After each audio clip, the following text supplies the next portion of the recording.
అడుగుతున్నా. నాకు అనుభవం ఉంది, వారికి పవర్ ఉంది. రెండో కలిసిన తర్వాత తణుకు మీటింగ్ ఆదర్శ్ నౌ. ఇది ప్రారంభం మాత్రమే. రోజు రోజు మీరు చూస్తారు వైఎస్ఆర్ కాంగ్రెస్ పార్టీ కొట్టుకొని పోవడం ఖాయం. నా గొంతు కూడా పోతా ఉంది.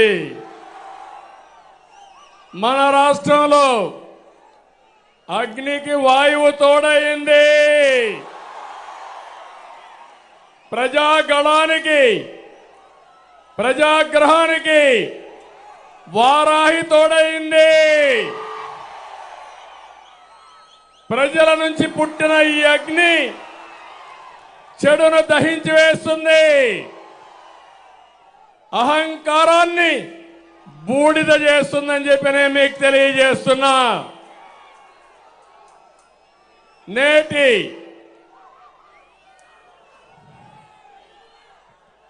రీసౌండ్ వస్తుంది చూడు.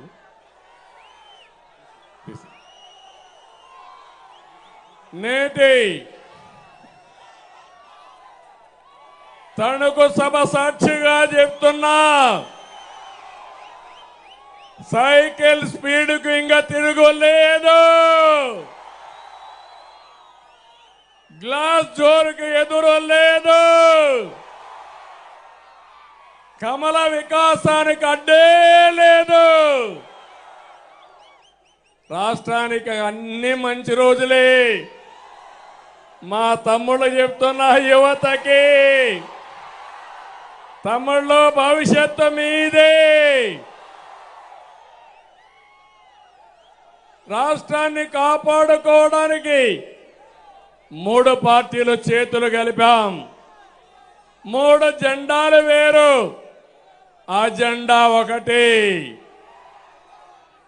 అదే సంక్షేమం, అదే అభివృద్ధి, ప్రజాస్వామ్య పరిరక్షణ అని చెప్పి మరొకసారి మీకు తెలియజేస్తున్నా. 2014లో విభజన కష్టాల నుంచి రాష్ట్రాన్ని గట్టెక్కించేందుకు 3 పార్టీలు కలిశాం. ఈరోజు మళ్ళీ కలుస్తున్నాం. జగన్ కబంధ హస్తాల నుంచి రాష్ట్రాన్ని కాపాడుకోవడానికి సిద్ధమా తమ్ముళ్ళు అని మిమ్మల్ని అడుగుతున్నా. కలిసింది మామూలు వ్యక్తులు కాదు. అనుభవం నేను, తపనున్న పవన్ కళ్యాణ్ గారు,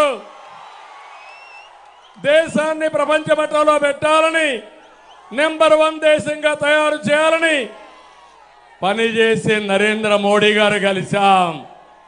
ఏం తమ్ముళ్ళు తిరుగుంటుందా అని మిమ్మల్ని అడుగుతున్నా.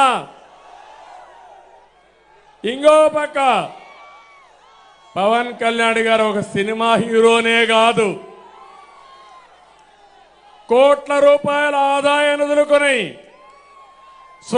సుఖమైన సినిమా జీవితాన్ని వదులుకొని ప్రజల కోసం నిలబడ్డ నిజమైన hero power star Pawan Kalyan గారు.